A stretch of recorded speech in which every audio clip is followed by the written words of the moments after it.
Good evening दोस्तों, मैं प्रवीण कुमार उज्जवल classes में एक बार फिर आप सभी का स्वागत करता हूं। तो दोस्तों हम लोग पढ़ रहे थे क्लास 10th का जो 8वां चैप्टर जीव में जन्म कैसे होता है, उसी का ये पार्ट है।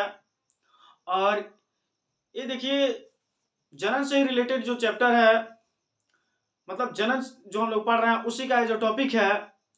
तो हम लोग पढ़ रहे हैं अभी अलैंगिक जनन, ठीक ना। अलैंगिक जनन का ये पार्ट है जिसको हम लोग बोलते हैं बीजाणु समासंग, ठीक ना। यानी स्पोर फॉर्मेशन कैसे होता है, बीजाणुओं का निर्माण, इसको हम लोग यहाँ पे सीखने वाले हैं, ठीक है। मतलब इस हेडिंग में आप जानने वाले हैं कि बीजाणुओं में जनन किस प्रकार से होता है, ठीक है। तो ये भी महत्वपूर्ण है, इस पे भी आप फोकस करेंगे, इसको भी आप पढ़ेंगे, छोड़ेंगे नहीं, क्योंकि इसको भी सीखना बहुत ज्यादा जरूरी है। हो सकता है कहीं आपके पेपर में पूछ दे, ठीक ना। तो इसलिए मैं आपसे रिक्वेस्ट करूंगा कि आप इस चीज को अच्छे से पढ़ेंगे, ठीक है, और एक एक लाइन को अच्छे से समझेंगे। तो जैसी बात है कि ये भी टॉपिक आपको अच्छे से समझ में आ जाएगा, रटने की कोई जरूरत नहीं पड़ेगी, ठीक है। तो हम लोग अपने इस टॉपिक पे चलते हैं। इससे पहले आप यदि मेरे चैनल पे नए व्यूअर्स हैं तो सबसे पहले आप मेरे चैनल को सब्सक्राइब कर लें, वीडियो को लाइक कीजिए और ज्यादा से ज्यादा अपने दोस्तों के पास शेयर कीजिए और ज्यादा से ज्यादा इस चैनल से अपने दोस्तों को जोड़िए। तो चलिए हम लोग अपने टॉपिक को स्टार्ट करते हैं। क्या है? बीजाणु समासंग, ठीक ना। इसको इंग्लिश में बोला जाता है स्पोर फॉर्मेशन, ठीक है। तो यहाँ पे देखिए, ये जो प्रोसेस है ना, ये क्या है, ये जो अभी हम लोग यहाँ पे पढ़ने जा रहे हैं, जो राइजोपस है, या यहाँ पे आप देखेंगे कि जो ये जनन की प्रक्रिया पाई जा रही है ना, बहुकोशिकीय, ठीक है ना। एक कोशिकीय जीवों में भी होता है, बहुकोशिकीय जीवों में भी होता है, लेकिन यहाँ पे थोड़ा सा हट करके है। अभी तक हम लोगों ने जितना भी जनन पढ़ा है ना दोस्तों, उससे थोड़ा सा ये हट करके है, ठीक है। तो इसको हम समझने की कोशिश करेंगे आप लोग। और यहाँ पे ऑलरेडी यहाँ पे स्लाइड बना हुआ है, तो आप देखेंगे यहाँ पे अनेक सरल बहुकोशिकीय जीवों में जनन के लिए विशिष्ट संरचनाएं पाई जाती हैं, ठीक है। यहाँ पे कहा जा रहा है कि जो अनेक जो सरल बहुकोशिकीय जीव होते हैं, ठीक ना, उनमें क्या कर रहा, उन जीवों में जनन के लिए विशिष्ट संरचनाएं पाई जाती है। कुछ इसमें क्या होती हैं, अलग अलग संरचनाएं पाई जाती हैं। कह रहा है इन संरचनाओं के ऊर्ध्व तंतुओं पर सूक्ष्म गुच्छ जैसे संरचनाएं होती हैं जिन्हें बीजाणुधानी कहते हैं, ठीक है। तो यहाँ पे देख रहे हैं कि जो सरल प्रकार के जीव होते हैं उनमें जनन के लिए एक विशिष्ट प्रकार की संरचना हो रही है, ठीक है। फिर कह रहा है इन संरचनाओं में इसके क्या, इन संरचनाओं के ऊर्ध्व मतलब उसके ऊपरी भाग पे ऊर्ध्व तंतुओं के, कह रहा है ऊर्ध्व तंतुओं पर सूक्ष्म गुच्छ मतलब गोला, ठीक ना, गुच्छ मतलब गोला, गोले के समान संरचनाएं होती हैं जिन्हें बोला जाता है क्या, बीजाणुधानी या स्पोरेंजिया बोला जाता है। क्या बोला जाता है इसको? स्पोरेंजिया बोला जाता है। तो यहाँ पे आप देखेंगे, देखिए बीजाणुधानी को यहाँ पे इंग्लिश में इसको बोला जाता है स्पोरेंजिया, स्पोरेंजिया, ठीक है, स्पोरेंजिया बोला जाता है। फिर आगे देखेंगे, इन्हीं बीजाणुधानी में जनन के लिए, इन्हीं बीजाणुधानी में जनन के लिए बीजाणु पाए जाते हैं, ठीक ना। इन्हीं में क्या पाया जाता है, जनन के लिए बीजाणु पाया जाता है, मीन्स स्पोर पाया जाता है, ठीक है। यहाँ पे बीजाणु को इंग्लिश में बोलते हैं स्पोर, ठीक ना। तो स्पोर कहाँ पाए जाते हैं, बीजाणुधानी में पाए जाते हैं, ठीक ना, जो वृद्धि कर नए जीव उत्पन्न करते हैं। और यही स्पोर क्या करते हैं, वृद्धि करके क्या करते हैं, नए जीव को उत्पन्न करते हैं, ठीक है। तो यहाँ आप देखेंगे, यहाँ पे उदाहरण में लिखा गया, एग्जाम्पल में लिखा गया है राइजोपस। क्या लिखा गया है, राइजोपस। और दूसरा हम बात करते हैं म्यूकर, ठीक है ना। राइजोपस और म्यूकर में ये जो जनन की प्रक्रिया है ये बीजाणु द्वारा होता है, ठीक है। यहां तक कि हम बात करेंगे, आपको बताएंगे कि ये और भी जीवों में बीजाणु द्वारा जनन होता है, ठीक ना। बट इसको पहले हम समझेंगे, फिर हम आपको लास्ट में बताएंगे इन चीजों को। तो यहाँ पे आप देखेंगे कि कैसे राइजोपस में ये जनन की प्रक्रिया होती है, ठीक है। देखिए दोस्तों, तो यहाँ पे आप जो देख रहे हैं, यहाँ पे जो फिगर, आप यहाँ पे जो फिगर देख रहे हैं ना, ये फिगर है किसका, राइजोपस में बीजाणु समासंग, यानी राइजोपस में कैसे बीजाणु बनते हैं और इनसे कैसे नए राइजोपस का निर्माण होता है, ठीक है। तो आप देख रहे हैं जो ये फिगर दिख रहा है, क्या है, राइजोपस का है, ठीक ना। क्या है, ये राइजोपस है, ठीक है। राइजोपस में देखिए इसी को बोला जाता है, देखिए दिख रहा है ना, ये जो लंबा सा ये जो भाग दिख रहा है इसी को तंतु बोला जाता है, तंतु, ठीक ना। और तंतु को इंग्लिश में बोला जाता है फिलामेंट। क्या बोला जाता है? फिलामेंट, ठीक है। तंतु को इंग्लिश में बोला जाता है फिलामेंट। तो आप जितना भी ये पाइप के समान जो संरचना दिख रहा है सब क्या है? इसका तंतु है यानी फिलामेंट है, ठीक है। फिलामेंट के ऊपर आप देख रहे हैं ये सभी में फिलामेंट के ऊपर ये जितने भी स्ट्रक्चर आपको दिख रही हैं, ठीक ना, ये जितने भी स्ट्रक्चर इसमें दिख रहे हैं आपको, ठीक ना, ये सब क्या है? ये सब क्या है? तो बीजाणुधानी है, ठीक ना। जितने भी आप स्ट्रक्चर आप देख रहे हैं ये सब क्या है? बीजाणुधानी है, ठीक ना। तो आप देखिए यहाँ पे हमने बताया आपको कि इन संरचनाओं के ऊर्ध तंतुओं पर सूक्ष्म गुच्छ, गुच्छ को हमने बताया कि गोल गोल यानी गोले जैसी संरचनाएं होती हैं, जिन्हें क्या बोला जाता है? बीजाणुधानी बोला जाता है। तो यहाँ देखिए लिखा हुआ है ये जो गोल जो संरचना दिख रहा है ना, ये क्या है? बीजाणुधानी है, ठीक है। क्या है? बीजाणुधानी है। अब बात आती है कि बीजाणुधानी क्या होता है, ठीक ना। अब हमें यहाँ पे समझना है कि आखिर ये बीजाणुधानी क्या होता है। तो बीजाणुधानी किसको बोलेंगे? तो जिसमें बीजाणु का निर्माण होता है उसी को बोला जाता है बीजाणुधानी, ठीक ना। The process of formation of spore is known as sporangia, या बोल सकते हैं the formation of spore is known as sporangia, यानी बीजाणु का बनना ही बीजाणुधानी कहलाता है, ठीक है। क्या बोलेंगे? बीजाणु का बनना ही बीजाणुधानी कहलाता है। The formation of spore is called sporangia, ठीक है।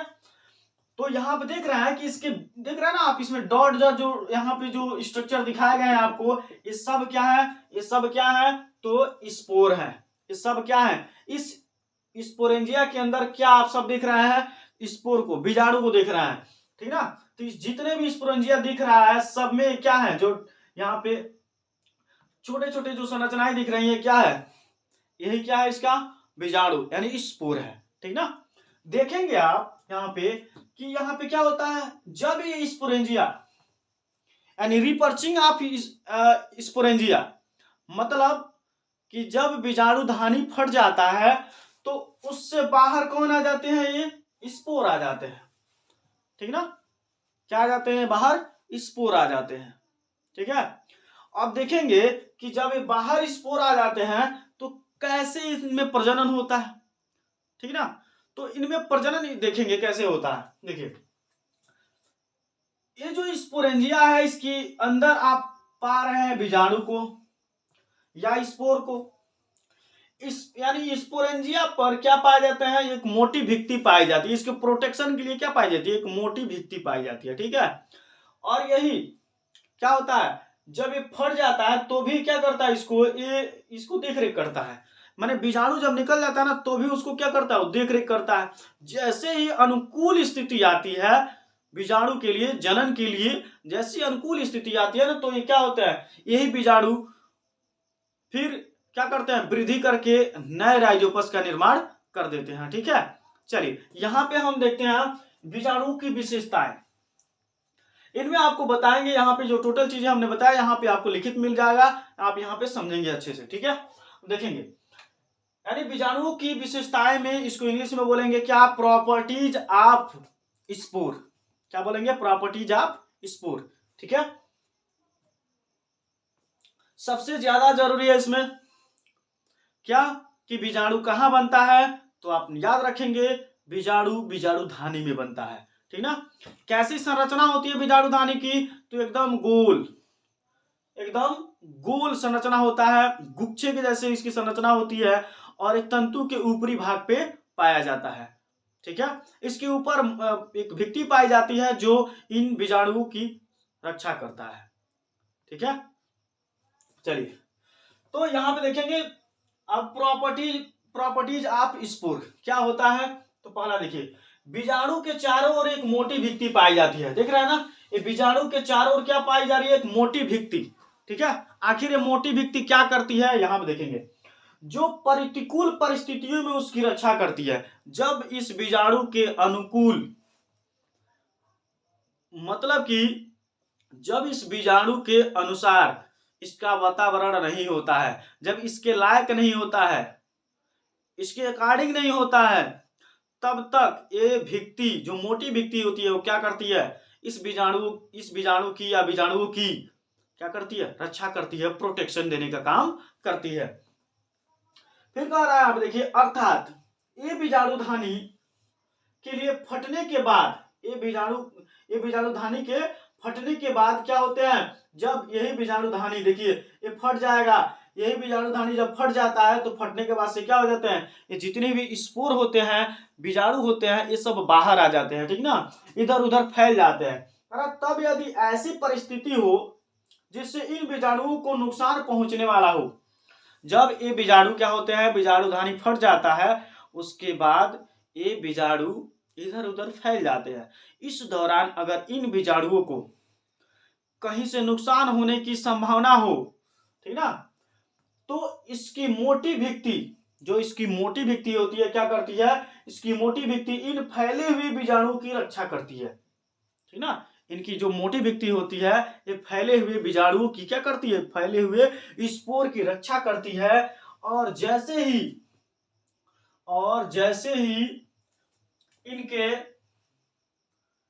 इनके लिए अनुकूल परिस्थिति, और जैसे ही इनके लिए अनुकूल परिस्थिति आती है या बनती है, तो ये नम सतह के संपर्क में आने पर वह कुछ वृद्धि करने लगते हैं, ठीक ना, जैसे ही इनके अनुसार, इनके अकॉर्डिंग, इनके लायक परिस्थितियां आ जाती हैं, यानी अनुकूल परिस्थितियां आ जाती हैं, ये जब जनन कर सकते हैं, तो ये क्या करते हैं, ये नम स्थानों पे आकर के धीरे धीरे ये वृद्धि करना स्टार्ट कर देते हैं, ठीक है, और नए जीव उत्पन्न करते हैं, ठीक ना। जब देखिए करा, नम सतह के संपर्क में आने पर वह वृद्धि करने लगते हैं, जैसे ही नम कंडीशन आ जाता है, वातावरण नम हो जाता है, उस दौरान ये बाहर आ जाते हैं, वृद्धि करने लगते हैं, वृद्धि करके क्या करते हैं, नए जीव का निर्माण कर देते हैं, आई मीन नए राइजोपस का निर्माण कर देते हैं, ठीक है।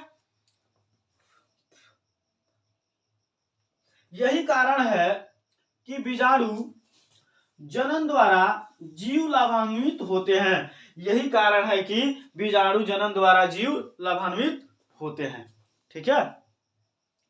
चलिए, तो ये रहा राइजोपस में किस प्रकार से बीजाणुओं के द्वारा जनन होता है, ये चीज हो गया, ठीक ना। देखिए दोस्तों, और जैसे आपने नाम सुना है बैक्टीरिया का, जिसको जीवाणु बोलते हैं ना, बैक्टीरिया में भी जनन किसके द्वारा होता है, तो बीजाणुओं के द्वारा ही होता है। याद रखिएगा, बैक्टीरिया में या जीवाणु में जनन किसके द्वारा होता है, तो बताएंगे बीजाणु के द्वारा होता है, ठीक है। चलिए, अब यहां आप देखेंगे नीचे वाली लाइन में कह रहा है कि कुछ बहुकोशिकीय जीवों में, जैसे कुछ बहुकोशिकीय जीवों की बात कर रहा है, जैसे बात करते हैं फर्न हो गया, मांस हो गया, ठीक ना, इनमें जनन जो होता है वो बीजाणुओं के द्वारा ही होता है, ठीक है। कुछ बहुकोशिकीय जीव, जैसे में हम बात करें फर्न हो गया, ठीक है, मांस हो गया, इनमें भी ये क्या होता है, जनन बीजाणुओं के द्वारा ही होता है, ठीक है। तो आप पहले इसका स्क्रीनशॉट ले लीजिए।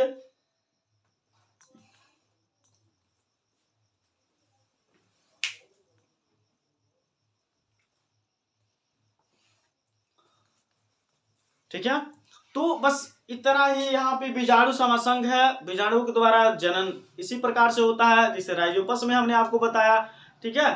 तो पेपर में बस इतना ही आपसे पूछा जाता है कि बीजाणु जनन क्या है या बीजाणु समासंग क्या है। याद रखेंगे, ये दोनों तरह से क्वेश्चन पूछा जा सकता है कि बीजाणु जनन क्या होता है या बीजाणु समासंग क्या होता है, ठीक है। तो बस इतनी ही चीजें हैं, बस आपको बस समझ लेना है, ठीक ना, थोड़ा सा समझ लेंगे, राइजोपस का फिगर याद कर लेंगे, बीजाणुधानी कहाँ